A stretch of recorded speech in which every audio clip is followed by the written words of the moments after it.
Okay, we have all learned to expect the unexpected in every mythology. Take Thor and Loki for example. Did you know they once crossed a river made of giants' menstrual flow? How did the Scandinavians even come up with that? But don't think all mythology is like that. There are plenty of stories that may pleasantly surprise you. That's what Google told me when I started searching the most bizarre mythical creatures and weird legends from China. This corrupt search engine didn't give me the information I needed, but it did tell me about the greatest of the Chinese gods and culture. Still, I was able to find some strange Chinese mythical creatures for you. You may assume that thing on the screen is a cheap copy of Pachita from AliExpress, but in fact this creature is one of the oldest deities in Chinese mythology. His name is Didian, and he is described as looking like a yellow sack with 6 legs, 4 wings and a chaos face. But what is so divine about this thing? Well, Didian surprisingly loves to dance and sing like a god. How he managed to sing without a mouth is up to your imagination. I'm here to tell you serious things, not to joke about farts. By the way, as serious, highly educated people, you should have noticed that Didian looks remarkably like another Chinese mythical creature, the Hundun. Not only do they look alike, they look exactly alike. It's like the Chinese just copied and pasted, no one will notice, right? Why bother? Hundun is a figure in ancient Chinese mythology that symbolized the primordial chaos that preceded the creation of the universe. According to one of the many legends, Hundun lived in the center of the world before the universe and Earth were born, and he loved to receive guests. For example, he was often visited by the gods of the South and North Sea, Shu and Hu respectively. Hundun always greeted them warmly and joyfully. Where he received his guests when the universe did not exist is beyond our mortal understanding. So the gods wanted to reward Hundun for his kindness and decided to drill 7 holes in his body for all the 7 senses, 1 hole per day. Apparently it wasn't a very pleasant procedure, because on the 7th day Hundun died, and the universe were created from his body. Now we hope that at least our planet is not somewhere in the S region. And since we are not only live in the same planet, but some of you live in the same country as me, I think we're close enough to introduce you to my parents. This is my father, Fish Oceanman, and this is my mother and sister, Mary Oceanman and Luda respectively. We are all descended from an ancient Chinese family of mythical fish, Tzi and Fuchi Yu. This fish, which looks like a carp with the body of a wild boar, lived in the waters of the Yellow River and is said to have cured vomiting by eating its flesh. Yes, unfortunately I don't know much more about my ancestors, but now I think we have become closer, so I can tell you with love,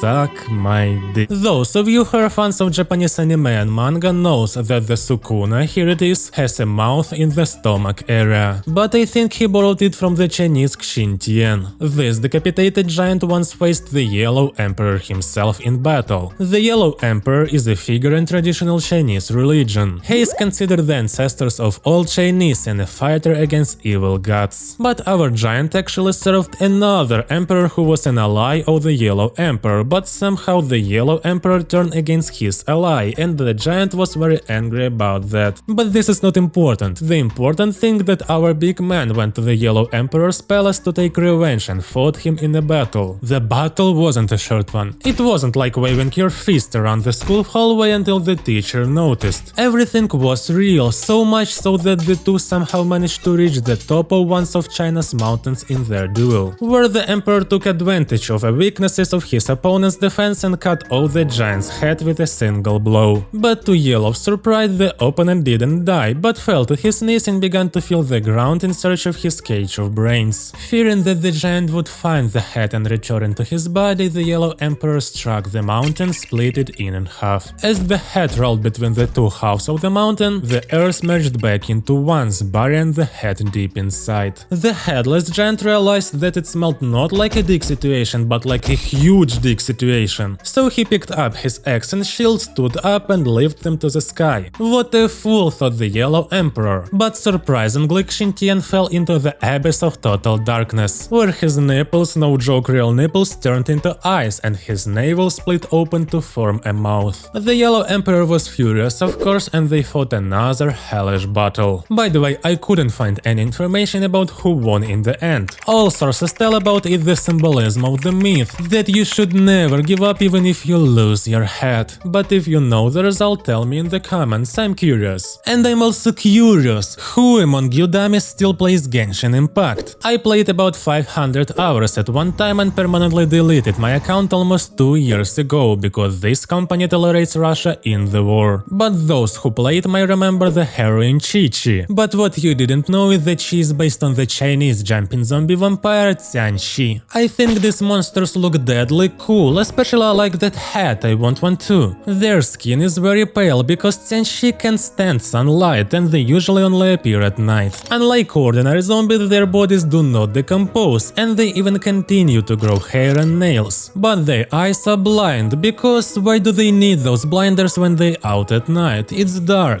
Tianxi feed on human blood or suck the life force out of their victims. But you were probably watching and wondering what that piece of paper on monsters' foreheads was. It turns out that piece of paper was one of the most effective ways to fight those vampire zombies. If you write a spell with a chicken blood on a yellow piece of paper and attach it to the monster's forehead, it will stop its movement. And then the sun will come out, and that's it. Victory. There are many ways a dead body can be transformed into a Tianxi. For example, in cases where the soul cannot leave the body of the deceased. This usually happens when a person dies, let's say, not an unnatural death, like suicide, hanging or drowning. There are also belief that the dead body can be reborn as a Tianxi if the dead person was not buried properly. But nowadays many people say that it's not a good idea to give birth. Apparently the wife of one of the Chinese military leaders thought the same way when she was pregnant for 3 years and 6 months. And when the woman finally gave birth, a fleshy lump of meat came up of her body. Thinking that it was some kind of demon in its cocoon, well, it really looked like it. Her husband chopped off that piece of flesh with a sword, but surprisingly, right after the killing, a very grown-up boy, our next hero, came out of it, bowing politely and greeting his parents. This boy's name was NeZha. Of course, the parents were shocked, but after the Buddhist monk who delivered the baby said that everything was alright, the parents decided to take the boy into their family. Since the boy was born under strange circumstances, not a lot of other children wanted to play with NeZha, which made our hero a very lonely child. However, one day while playing by the water, NeZha noticed a small dragon swimming in the waves. So our hero did not hesitate to pick up a ball and ask if the scaly creature wanted to play. The dragon was also looking for a friend at that time, so he gladly joined in.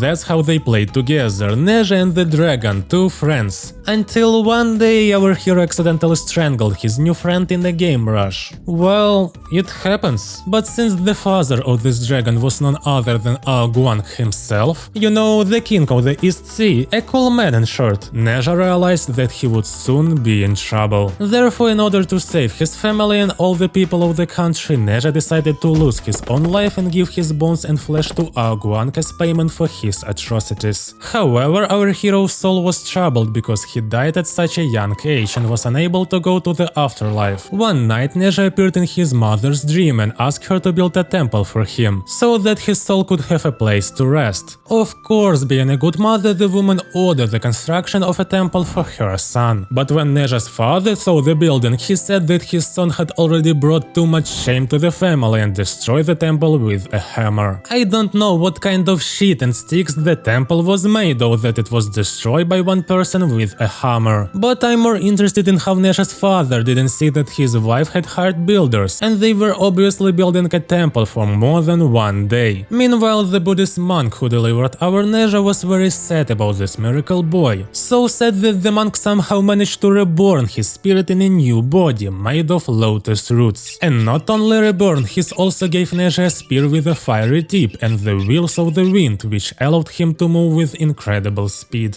As you can imagine, a swarm creature started running around China at lightning speed. But the horror doesn't end there. When NeZha found out that his father had destroyed his temple, he was filled with murderous rage and immediately went in search of his father.